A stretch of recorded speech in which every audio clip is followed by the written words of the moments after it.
Bienvenue sur la Conciergerie, le podcast qui s'adresse aux créateurs de conciergerie qui veulent vivre pleinement de leur activité sans sacrifier leur temps. Je suis votre hôte Vanessa Guérin et chaque semaine, venez discuter management, organisation et évolution avec une créatrice de conciergerie comme vous. Bonne écoute! On a gagné 2 concours dans notre école avec ça. Quels sont les business qui ont le plus de problèmes au niveau des entrées? Au départ, Passepass, c'était juste l'idée de faciliter les arrivées et les départs. Le fait de scaler, c'est justement de pouvoir répliquer à très fort volume, sans recruter. Le nombre de logements que vous avez en fin août, il gérait plus d'une centaine de logements, il était tout seul. Maintenant, il s'occupe juste de facturer et de signer les contrats. Et aujourd'hui, Passepass, c'est un écosystème de 4 applications dédiées au scale de la conciergerie. Et tu as dit, Fabien va avoir 140 logements. C'est quelque chose d'énorme. Donc, ça veut dire qu'on peut arriver à ce nombre de logements. C'est un vrai métier où vous êtes un chef d'entreprise et justement, il faut structurer au maximum. Bonjour à tous et bienvenue dans l'épisode numéro 10 du podcast La Conciergerie. Aujourd'hui, j'ai le plaisir d'interviewer Quentin Bessières, qui est le fondateur de Passepass.io, une plateforme qui permet de scaler votre conciergerie et d'automatiser pour gagner en temps. Et c'est ce dont on va parler aujourd'hui. Je vous laisse écouter notre conversation et je vous reprends après l'interview. Bonne écoute. Bonjour Quentin, j'espère que tu vas bien. Bonjour. Merci d'être sur le podcast. Merci. Alors Quentin, tu es le fondateur de Passepass.io. Tout à fait. C'est ça. Tout à fait. Alors, explique-nous un peu, c'est quoi Passepass.io et comment tu en es venu à Passepass.io? Alors, je te présente tout de suite Passepass et comment j'en suis venu à cette entreprise, ou je me présente un petit peu en amont? Comme tu le veux, je te laisse faire. Okay. Vas-y, présente-toi si tu veux. Je vais me présenter rapidement. Je m'appelle Quentin Bessières, donc j'ai 23 ans. Ça fait 4 ans que j'entreprends, que je monte des entreprises, dont une en particulier qui m'a pris la plupart de mon temps, c'est Passepass. Alors mon parcours il est un petit peu particulier parce que juste après le lycée, je suis allé en prépa et pour des raisons de santé, j'ai dû arrêter. Et donc, je suis rentré dans une école de commerce qui s'appelle l'EM Lyon. Je ne sais pas si vous la connaissez. Mais en tout cas, ça m'a permis justement de me lancer, de tester pas mal de projets que j'avais en tête. Et donc, Passepass vient de là, en fait, vient d'un projet d'école, qui était pas forcément au niveau de la location courte durée. T'imagines bien, on pense pas forcément à ça en école de commerce, mais ça a été justement le départ pour après plusieurs pivots successifs qui ont amené à Passepass. L'idée, c'est que à 19 ans, je me suis du coup lancé dans mon projet Passepass. Passepass qui à l'époque était une idée simple. C'était c'est chiant d'avoir des cartes magnétiques dans sa poche pour rentrer dans le métro, rentrer dans mes bureaux, à l'école, etc., etc. Et donc en fait, je me suis dit c'est quand même bête. On a la technologie dans notre téléphone. Et en fait, on continue de se trimballer avec des dizaines de cartes que j'oubliais tout le temps. Et donc, je perdais pas mal de temps tous les matins à aller à l'accueil pour redemander un badge, etc. Et donc, ça vient de cette idée-là. On a présenté l'idée, on a pitché, on a préparé un dossier et ça a plu. On a gagné 2 concours dans notre école avec ça. Et donc, je me suis lancé justement en stage pour continuer cette idée-là. Et c'est là qu'est venu justement ce concept d'entrée, en fait. Il y a une problématique au niveau des entrées, que ce soit dans les entreprises, dans les métros, etc., etc. Et donc, du coup, on s'est dit, mais en fait, quels sont les business qui ont le plus de problèmes au niveau des entrées? En fait, au départ, on a pensé aux hôtels. Donc, justement, en passant des entreprises, on a pivoté première fois pour les hôtels en se disant, comment on fait pour automatiser l'arrivée dans les hôtels, pour éviter des check-in qui sont super longs, justement la remise des clés qui est souvent frustrante quand on arrive dans les hôtels. Et donc, du coup, on a travaillé justement sur ça, on s'est renseigné, on a essayé de faire des premiers concepts avec des serrures électroniques, des badges, etc. Et en fait, on s'est dit que, on a remarqué que le marché un peu hôtelier était, bloqué. Et donc, on s'est dit, en fait, quel est le marché qui est un peu ouvert et où justement il y a une vraie problématique au niveau des arrivées. Et donc, justement, on a pivoté sur la partie location saisonnière au niveau des arrivées. Donc, au départ, Passepass, c'était juste l'idée de faciliter les arrivées et les départs des voyageurs, pouvoir partager des codes et conserver le niveau de sécurité même si tu remettais les clés avec une boîte à clés, une serrure électronique, dans un commerce de proximité, à la main, etc. etc. Et donc, ça a été vraiment notre départ, c'est comment on fait pour automatiser une expérience d'arrivée et de départ grâce à la tech. Voilà. D'accord. C'est Et il n'y a ça, pas eu que ça, parce que du coup, c'est pas que ça passe. c'est Mais ça. effectivement, donc du coup, ça a commencé comme ça. Et ensuite, vas-y, je te laisse continuer. Et donc, ça a beaucoup grandi. Et en fait, aujourd'hui, on a une mission avec PassePass. L'idée, c'est de permettre aux conciergeries de scaler. Le fait de scaler, c'est justement de pouvoir répliquer à très fort volume, sans recruter, le nombre de logements que vous avez en gestion. Et donc, notre objectif, c'est de permettre, avec la tech, que le fondateur de la conciergerie puisse gérer de façon opérationnelle, sans logement. Et c'est notre objectif depuis le départ de PassePass. Comment on fait pour que la technologie nous accompagne pour qu'un concierge puisse gérer sans logement. Figure-toi que on y est arrivé parce que Mhm. Fabien, qui est mon associé et notre premier client, lui a une conciergerie en Champagne-Ardenne, répartie sur 4 villes, Reims, Épernay, Châlons et Charleville. Et fin août, il gérait plus d'une centaine de logements. Il était tout seul. Et là, il vient d'être rejoint par un de ses associés pour que justement il s'occupe de 80% de son activité. Maintenant, il s'occupe juste de facturer et de signer les contrats. Hmm. Le rêve, quoi. Donc, c'est ça, le rêve. Et en fait, tout ça, ça a été du travail main dans la main avec Fabien. On s'est dit, en fait, quelles sont chaque étape du quotidien d'une aide-ménagère, du quotidien d'un voyageur, du quotidien d'un propriétaire. Qu'est-ce qui te prend le plus de temps, au niveau de tes appels, les tâches que tu as à faire récurremment, etc. Et en fait, tout ça nous a amené à automatiser le plus possible, à réfléchir PassePass comme un écosystème. Et aujourd'hui, PassePass, c'est un écosystème de 4 applications dédiées au scale de la conciergerie et justement le développement d'activités de location courte durée. Donc en Je fait, ne sais pas passe-passe, si c'est clair. c'est un... Oui, c'est très clair. Moi, je l'utilise, donc tout à fait, Oui. je comprends. Mais au final, le passe-passe, c'est donc l'application rêvée pour les conciergeries. C'est ça. Bah, clairement, en fait, ce qu'on essaye de faire, c'est de rendre le plus facile possible la configuration du logiciel, dans le sens où on essaie vraiment de vous prendre par la main. On sait comment automatiser ses arrivées, ses départs, on sait quel message envoyer, parce qu'en fait, on a cette expérience terrain, on a cette expérience métier, vu que notre associé a justement répliqué cette activité à de très forts volumes. Aujourd'hui, il en gère 130, il va en gérer 140 fin d'année. Donc, tu vois, ça augmente très très vite. Et pour le coup, on a cette expérience justement de gérer toute cette intendance. Hmm. Donc, Euh, vas-y, tu veux dire non, quelque non, chose? vas-y, relance-moi parce que j'ai perdu le fil. Donc du coup, il y a une chose intéressante qui ressort.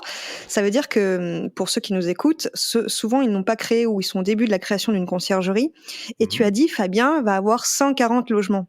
C'est mhm, quelque chose d'énorme. Donc mhm, ça veut dire qu'on peut arriver à ce nombre de logements. Il faut préciser mhm. peut-être que ce sont des appartements tout de même, parce que la gestion Euh, est un peu différente des maisons. Mais ouais. du coup, ça montre bien qu'il y a de la demande parce qu'on peut avoir 140 logements dans une conciergerie Ah, c'est top, hein. et automatiser en plus de ça. Voilà. Après, on peut aussi peut-être parler du, du gain de temps avec l'application. Donc, Mhm, surtout sur l'interface voyageur. mhm. Est-ce que tu peux nous en dire plus sur l'interface voyageur, justement? Yes, alors, tac, tac, tac. Donc, ouais, au fait, je veux juste revenir sur ce qu'on se disait quand ça a coupé. C'est que justement, tu me demandais si c'était possible de gérer 140 logements et si c'était possible de créer des grosses conciergeries comme ça, en fait. Et donc, Mmh. oui, c'est tout à fait possible. Mais en fait, il y a, plusieurs choses. La première chose, c'est de bien se former et justement maîtriser vraiment ce que c'est le travail d'une conciergerie. C'est pas, être une aide ménagère, c'est pas gérer et faire la causette avec les voyageurs.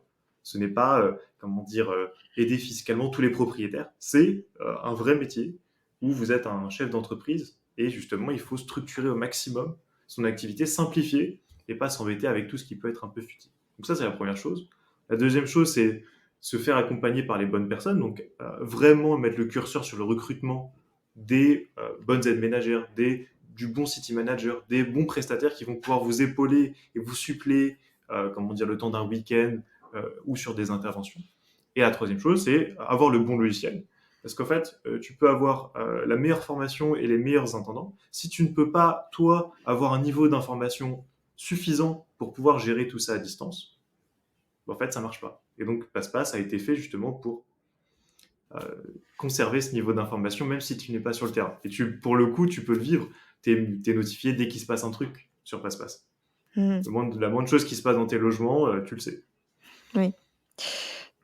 Et pour l'utiliser, Passe-Passe, j'ai été agréablement surprise parce que, comme on l'a dit, il n'y a pas que ça, il y a l'interface voyageur qui est facilitée. Le voyageur a vraiment une application dédiée.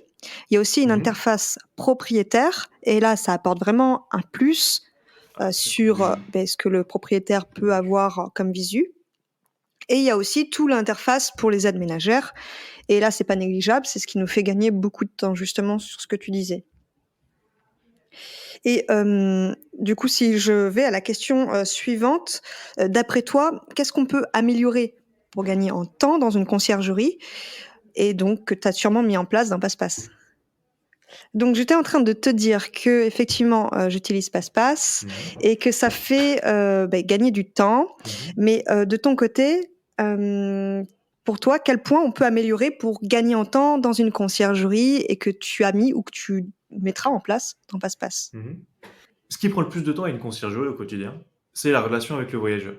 Le voyageur, il faut lui répondre dès qu'il réserve, faut lui expliquer comment va se passer son séjour, faut penser à lui renvoyer des rappels pour que justement il s'inquiète pas, il soit pas anxieux à l'idée d'arriver et en fait il a rien à disposition pour l'accompagner si c'est une arrivée autonome ou alors il faut prendre rendez-vous avec lui si tu fais la remise des clés à la main, etc., etc. Et pendant le séjour, il va te poser X questions sur ce qui est à disposition dans le logement, comment fonctionnent les différents équipements, ce qu'il y a à faire aux alentours, etc., etc. Ce qui fait que tu te retrouves à passer des heures avec tes voyageurs parfois pour justement gérer toutes ces petites choses que tu fais à chaque voyageur. C'est extrêmement récurrent et extrêmement répétitif.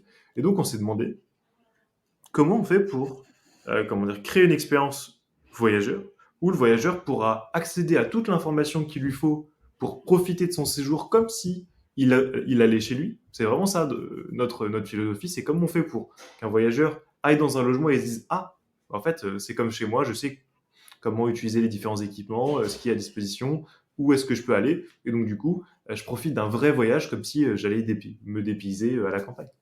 Et du coup, pour ça, on a développé ce qu'on appelle une mini-application. C'est un lien Internet éphémère qui va être actif du moment où le voyageur a réservé jusqu'au moment où il part. Dans le sens où ce lien, il va lui permettre d'accéder de façon très très ergonomique et facile d'appréhension à l'arrivée autonome, la présentation digitale du logement, le guide du voyageur, le Wi-Fi et les contacts, et justement la partie départ autonome lorsqu'il sera amené à valider son départ. Et donc l'idée, c'est vraiment, par des photos et justement par des titres, des descriptions, etc., prendre par la main le voyageur et l'accompagner pour lui faire vivre une expérience de séjour exceptionnelle, comme si tu l'accueillais en présentiel, tu lui faisais le tour de l'appartement, tu lui montrais comment rentrer dans l'appartement, etc., etc. Ce qui permet en fait du coup de pouvoir, comme tu dis, scaler et d'avoir beaucoup de logements en gestion puisqu'on n'a pas besoin d'être présent, tout est déjà automatisé en amont et ça pour chaque voyageur. C'est ça. En fait, là, la seule action que tu as à faire aujourd'hui, c'est le fait d'envoyer un lien.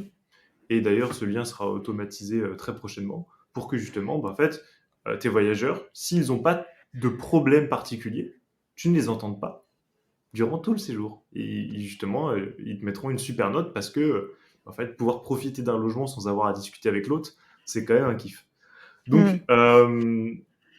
Donc ça, c'est vraiment Passe-Passe. Et en fait, une application, c'est bien. Mais en fait, ce qui rend Passe-Passe un peu exceptionnel, c'est l'automatisation qu'il y a derrière. Dans le sens où le logiciel est, est structuré. Il est sous forme de blocs. Et en fait, tu ne peux pas accéder à tous les blocs d'un coup. C'est-à-dire qu'un voyageur ne peut pas accéder, par exemple, à l'arrivée autonome si le ménage n'est pas fait et que l'on n'est pas le jour de l'arrivée. dans le sens où, comment dire, si justement ton aide ménagère ne valide pas son ménage sur Passe-Passe, ben, en fait, il peut pas arriver avant son heure de check-in. Ce qui fait Mhm. que, en fait, il sait, quand il arrive, que, bah, comment dire, le ménage est en cours de réalisation, etc., etc. Et donc, il peut accéder au ménage, enfin, au logement, que lorsqu'il est prêt, en fait. Oui. Et justement, pour cette communication, parce que c'est bien une interface, encore une fois, mais pour que justement cette communication se passe au mieux, il faut que, comment dire, qu'il y ait des messages qui soient envoyés. C'est pour ça que nous, on a décidé de passer par des SMS. Ça nous coûte plus cher, mais en fait, on a des taux d'ouverture de 95%, et les gens les voient et les utilisent. Ce qui fait que parfois, on se retrouve avec des commentaires, euh, comment dire, de voyageurs qui croient que les SMS qui sont envoyés sont des SMS, comment dire, que tu aurais pu envoyer, Vanessa. Mhm. Personnalisé, quoi. C'est ça, c'est ça. Ils ont D'accord. vraiment l'impression que c'est l'autre qui leur a envoyé les bons SMS au bon moment et les a prévenus que, par exemple, le ménage était terminé et que du coup, ils pouvaient rentrer dans le logement. Tu vois, Oui. c'est ça qui est rigolo. Parce qu'il faut dire du coup que l'interface ménage et l'interface voyageur sont en lien et que en fait la personne qui fait le ménage a son application également et en validant, ça envoie automatiquement du coup ce SMS au voyageur. Donc c'est vraiment tout est en lien et tout est automatisé. Mm. C'est ça, on parle vraiment d'écosystème. Moi, je suis un fan d'Apple. Et en fait, ce que je trouve génial avec Apple, c'est le fait que mes écouteurs soient connectés avec mes appareils, que je puisse switcher entre les différents appareils et que du coup, en fait, mon téléphone puisse faire un copier-coller sur mon Mac, etc., etc. Tu Mhm. vois, c'est des Je connexions comprends, qui sont simples, mais qui font gagner énormément de temps. Et donc, c'est ça. on s'est inspiré de ça pour créer un vrai écosystème dédié à la courte durée pour vraiment faciliter le travail et vous permettre de développer votre activité au mieux. D'accord. Eh bien oui, c'est vraiment très bien parce que du coup, pour l'utiliser comme je disais, ça permet un gain de temps, incroyable et surtout, beh, il y a une interface vraiment pro aussi au niveau propriétaire. J'ai eu des retours du coup de propriétaires qui m'ont dit, ben, il n'y a pas eu besoin d'explication parce qu'en fait, moi, j'avais fait une petite vidéo pour expliquer l'interface et je savais pas que eux recevaient un petit manuel aussi pour savoir comment l'interface fonctionnait. Et j'ai vu par la suite que ben, ils savaient faire, la prise en main est simple et eux, ils ont un calendrier de leur côté. Parce que là, je change de sujet, on passe sur l'interface propriétaire, mais ils ont le calendrier, ils ont le visu des réservations, et on gagne un temps incroyable aussi, faut le dire, sur les facturations. Mm. C'est ça, c'est que, tu vois, ouais, c'est quelque chose qui est rigolo, c'est que tout ça vient d'un retour encore terrain. Faut savoir que Fabien, c'est comment dire, qui est notre premier client et qui est devenu mon associé par la suite parce qu'il aime Passe-Passe, bah, en fait, justement, est très très mauvais en informatique. Dans le sens où vraiment, c'est moi qui lui apprends à tout faire sur son ordinateur. Je suis un peu son fils spirituel, tu vois. Et donc, du coup, si tu veux, il galérait, mais comme pas possible, à faire ses facturations. Il faisait ses facturations sur Excel, sur des tableurs, il se retrouvait pas dans les chiffres, il avait du mal à exporter les trucs en PDF, les envoyer à la bonne personne au bon mail, etc. Et en fait, Mhm. un jour, il se retrouve, il a 30 logements, tu vois, donc c'est il y a un peu plus d'un an. Il a 30 logements et en fait, il commence à envoyer des mauvais mails, enfin des mauvaises factures aux mauvaises personnes, tu vois. Et du coup, Mhm. là, il fait, mais putain, je suis complètement con. Il faut que j'en parle à Quentin. Là, c'est pas possible. Trouve-moi une solution. Et donc, c'est là qu'on s'est mis à essayer de créer justement une interface où ça sera facile de facturer, que ça prenne vraiment pas beaucoup de temps et que tu puisses pas faire ce genre de petites erreurs opérationnelles. Ouais. Et donc, c'est là d'où nous est venue cette idée de créer une interface dédiée au propriétaire pour qu'en fait, le propriétaire ne soit plus un boulet pour la conciergerie, parce que les propriétaires sont vraiment des boulets pour les conciergeries si vous ne gérez pas correctement la relation, dans le Mhm. sens où ils vont vous appeler tous les jours pour savoir si ça se loue bien, comment dire, si ça se loue pas pendant, je sais pas moi, 3 jours, ils vont vous appeler pour vous dire, mais pourquoi ça se loue pas, est-ce que tu pourrais modifier les prix, etc. Ils vont voir votre annonce comment dire, tous les 4 matins, donc ils vont baisser les stats de vos annonces, etc., etc. Ce qui fait que vraiment une relation propriétaire-conciergerie peut être extrêmement conflictuelle et très frustrante pour la conciergerie. C'est pour ça qu'on a développé une interface où on donne les informations que les propriétaires ont besoin pour qu'ils ne t'embêtent pas. Et la deuxième chose, c'est que lors de la facturation, pour les remercier de la confiance qu'ils t'ont donnée et justement, comment dire, de cette gestion que tu as, euh, l'idée c'était de leur donner le niveau d'information maximum pour qu'en fait, une fois par mois, ils puissent regarder, ah tiens, il y a eu telle personne qui est venue à tel moment, j'ai bien reçu mon virement, donc c'est bon, etc. Mhm. Et justement, ils puissent vraiment tout checker. Donc, on fait des récapitulatifs de séjours, comment dire, qui font parfois plusieurs pages si tu as 30 réservations dans le mois, qui permet justement au propriétaire de checker ses comptes et de bien vérifier que ce que tu lui factures comment dire, est bien en accord avec ce qu'il a touché. Et donc, du coup, deuxième chose, c'est ta facture. Bah, en fait, ta facture, elle est super simple à éditer. C'est moins de 2 minutes hein, pour faire une facture si tu t'organises bien. Et donc, du Mhm. coup, ça permet justement à toi de prendre du plaisir à facturer le premier du mois et à toucher tes sous rapidement. Et eux, ça leur permet justement de tout avoir à un seul endroit et parfois même de partager leur compte avec leur comptable s'ils ont vraiment tout envie de déléguer. Oui. Et ce qui est intéressant, du coup, Passe-Passe est construit finalement sur une problématique, une solution. C'est comme ça que tu fais en fait. Fabien, du Mmh, coup, qui est ton associé, et le client finalement parfait également, enfin mmh, le cofondateur parfait, puisque lui-même, il a les problèmes, il te les transmet, mmh. et tu crées la solution. C'est vraiment C'est ça. une application finalement qui écoute ses clients.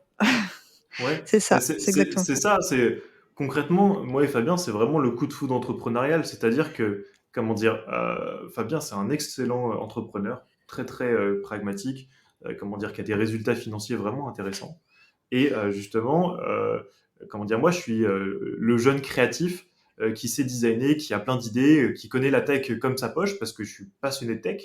Et donc, du coup, bah, en fait, dès qu'il a un problème, moi, je me demande, mais comment on fait pour faciliter la chose et que ce que j'ai fait pour Fabien puisse profiter à tous nos clients, à toutes les conciergeries.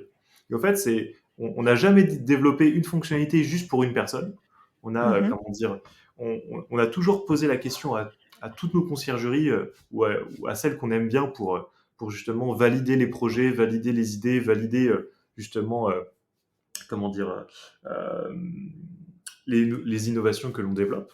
Et donc, c'est comme ça qu'on a créé un logiciel qui est vraiment dédié aux conciergeries, en fait. C'est pas juste un logiciel de propriétaire qui peut gérer 10 logements, tu vois. C'est vraiment un truc qui a été fait pour dire, bah, en fait, toi, tu es une conciergerie, tu galères à avoir plus que 15 logements, tu sais plus où donner de la tête, tu as même envie d'arrêter parce que tu gagnes pas trop d'argent. Bah, en fait, si tu prends Passe-Passe et justement, si tu suis un peu les guidelines que l'on a essayé de développer sur le logiciel, en fait, c'est vraiment possible que, tes 15 logements, bah, en fait, ils te prennent plus que 10 heures par semaine et que du coup, tes 25 heures par semaine, si tu veux avoir un 35 heures, pour justement aller chercher de nouveaux clients, aller former tes aides ménagères, aller sur le terrain et augmenter tes notes sur Airbnb, trouver de nouveaux logements et donc augmenter ton chiffre d'affaires, etc., etc. C'est ça la philosophie de Passe-Passe, c'est vraiment t'accompagner par la tech et nos connaissances pour développer ta boîte. Mmh. C'est vraiment intéressant. Donc du coup, une application qui est dédiée pour scaler et vraiment augmenter son nombre de logements. Mhm. Dernier point qu'on n'a pas parlé sur l'application, enfin on en a parlé mais vite fait, ça permet aussi un gain de temps et pour les aides ménagères, en fait, ça permet d'avoir un visu vraiment parce que on le sait, des fois, on tombe pas sur les bonnes personnes et il faut repasser derrière. Et là, c'est vraiment la seule application, personnellement, qui m'a permis de pouvoir avoir des process de ménage et vérifier sans être sur place que les process sont bien appliqués. Est-ce que tu peux nous Mhm. parler de la problématique qu'il y avait eu? Pourquoi tu as mis en place ce process des aides ménagères? Bah, en fait, justement, cette application ménage, elle vient, comment dire, d'une expérience personnelle. Il faut savoir que j'aime tester les choses, j'aime aller sur le terrain, j'aime rencontrer les gens. Et c'est comme ça que je développe Passe-Passe. Et au départ, je gérais moi-même des logements sur Paris. Et vient un phénomène un peu particulier qui nous est arrivé fin 2019, début 2020, qui s'appelle le Covid. Et justement, bah, pendant ce Covid, comment je faisais pour gérer le ménage alors que moi j'étais en Normandie et que bah, les logements ils sont à Paris. Bah, en fait, il Oui. fallait que justement je trouve une solution pour que à distance, je puisse faire confiance aux gens qui vont intervenir dans les appartements. Surtout que c'était pas les miens. Tu t'imagines bien, à 19 ans, on n'a pas les moyens d'avoir un appart. Et du coup, l'idée c'était vraiment de se dire, bah, comment on fait pour que déjà une aide ménagère qui n'a jamais fait de ménage Airbnb puisse faire un ménage de qualité professionnelle, un bon état des lieux et te partage les bonnes informations pour que toi, chez toi, tu puisses être rassuré. Parce que déléguer un ménage, que ce soit ton logement ou celui d'un client, alors que tu les as fait toi-même, mais tu sais que quand tu les fais toi, c'est parfait, c'est très difficile. Parce que tu vis dans une anxiété folle. Euh, donc c'est pour ça qu'on a développé Passe-Passe pour que une aide ménagère, elle arrive dans le logement, elle sait comment rentrer dans le logement de façon autonome. Elle, on lui rappelle comment faire un bon état des lieux et quoi voir. Elle peut comparer ce qu'elle voit dans la réalité avec les photos prises, comment dire, au tout départ de l'activité pour justement comparer entre les photos de l'annonce et les photos et ce qu'elle voit en réel. Si elle a un problème, elle peut prendre des photos, mettre des commentaires pour que tu puisses faire des demandes vers cover. Elle Mhm. note le voyageur pour que toi, tu puisses le noter en retour. Parce que on sait très bien que quand on commence à déléguer, on peut plus noter correctement les voyageurs. Donc justement, on demande aux aides ménagères de noter le voyageur. Oui, ça c'est Tu vrai que c'est voulais un ajouter quelque point chose? où c'est vrai que les avis, c'est un point où on oublie de les faire et les propriétaires, eux, ils nous oublient pas de nous le dire. C'est C'est ça. vrai que les avis, quand on fait pas les ménages, on ne sait pas vraiment l'état du logement. Donc avec Passe-Passe, c'est vrai que l'aide ménagère prend les photos avant qu'elle fasse le ménage, ça permet de voir. Elle note aussi la propreté et ça c'est vraiment bien parce que du coup ça me permet de moi derrière mettre la note parce que c'est pas mon aide ménagère qui va mettre la note sur les voyageurs. Ouais. Ça c'est un Bien sûr. point qui est vraiment appréciable. Mm. D'accord, je crois qu'on a fait le tour sur Passe-Passe. Tu veux rajouter quelque chose là-dessus? Ouais, pour finir sur la partie ménage, justement, une fois que les aides ménagères ont fait l'état des lieux, en fait, on va leur, comment dire, on va leur expliquer pièce par pièce quoi faire dans la, comment dire, pour le ménage. Et à la fin de leur ménage, lorsqu'elles ont fini de faire leur mission, elles vont prendre les photos que tu leur as demandées pour justement que tu t'assures toi à distance que certains points clés ont été nettoyés et que du coup, bah, le prochain voyageur, il peut rentrer et il n'y aura pas de problème. C'est Et ça. donc ça, pour le coup, c'est comment dire, c'est vraiment ce qui permet en fait, aux conciergeries de vraiment déléguer et de ne pas avoir à venir tous les jours vérifier les ménages des aides ménagères. Et pour finir sur cette partie ménage, un exemple avec Fabien. Fabien, il va voir un ménage d'une aide ménagère par semaine. Il va pas tous les 3 ménages. Il y a des logements, parfois, il n'y est pas allé pendant, comment dire, 2 mois, 3 mois. Mhm. Mais le fait est que les logements, ils ne vieillissent pas. Il a une qualité ménage qui se tient alors qu'il a 140 logements et qui sont que deux à gérer l'intendance. Donc en fait, c'est une vraie prouesse. Et justement, on est content de ces résultats et lui aussi. Oui, mais j'imagine avec 130, 140 logements, on va pas pouvoir tous les vérifier. Ah bah Donc, ça, c'est sûr. il était Enfin, obligé d'avoir quelque chose pour avoir un visu dessus. Oui. bah si, en fait, on peut les vérifier. Mais par contre, il faut payer, comment dire, une gouvernante. Qui va Ouais, les faire? Enfin, soit tu le fais toi et du coup, tu y passes tes journées. Et donc, tu as une vie, comment dire, bah, t'as pas une vraie vie d'entrepreneur. Tu as l'impression d'être un peu esclave, esclave de ton ouais, travail. exactement. Ou alors, tu payes quelqu'un, mais sauf que ça diminue gravement ta rentabilité. Tu as des endroits où Exactement. c'est difficile de gagner sa vie en faisant de la conciergerie. Oui, mais surtout quand on démarre, on peut pas prendre un employé, donc oui. Mm. D'accord, écoute, merci Quentin. Je pense qu'on a fait le tour. Si les auditeurs veulent en savoir plus, je mettrai le lien de Passe-Passe dans les notes de l'épisode. Mm. Est-ce que Mhm. tu veux rajouter un lien où on peut te retrouver, peut-être? Ouais, bah, je vais t'envoyer le lien pour prendre rendez-vous avec nous. Donc, dès que vous remplissez ces informations-là, nous on reçoit une notification sur notre groupe. Et donc, du coup, on vous rappelle le plus rapidement possible pour vous faire une vraie démo de passe-passe, vous expliquer par les images tout ce que je vous ai expliqué par la voix. Eh oui, Et c'est bien donc, beau la voix, mais on voit pas tout. c'est ça. Et donc, justement, vous permet de vous projeter et d'échanger au niveau de comment on peut vous aider à, comment dire, à atteindre vos objectifs. Très bien. Eh ben, merci Quentin. Je pense que cet épisode va être très intéressant pour ceux qui veulent scaler leur conciergerie ou alors qui veulent démarrer sur des bonnes bases. Clairement. Je te dis à très vite et merci d'être venu ce matin pour partager ton expérience. Avec grand plaisir. À très vite, Vanessa. Merci à Quentin encore d'être venu sur le podcast La Conciergerie pour témoigner de son application PassePass.io. Moi, je l'utilise depuis pas très longtemps et j'en suis vraiment très contente. Ça a vraiment changé l'organisation au sein de ma conciergerie et je gagne un temps vraiment précieux pour faire d'autres choses à côté.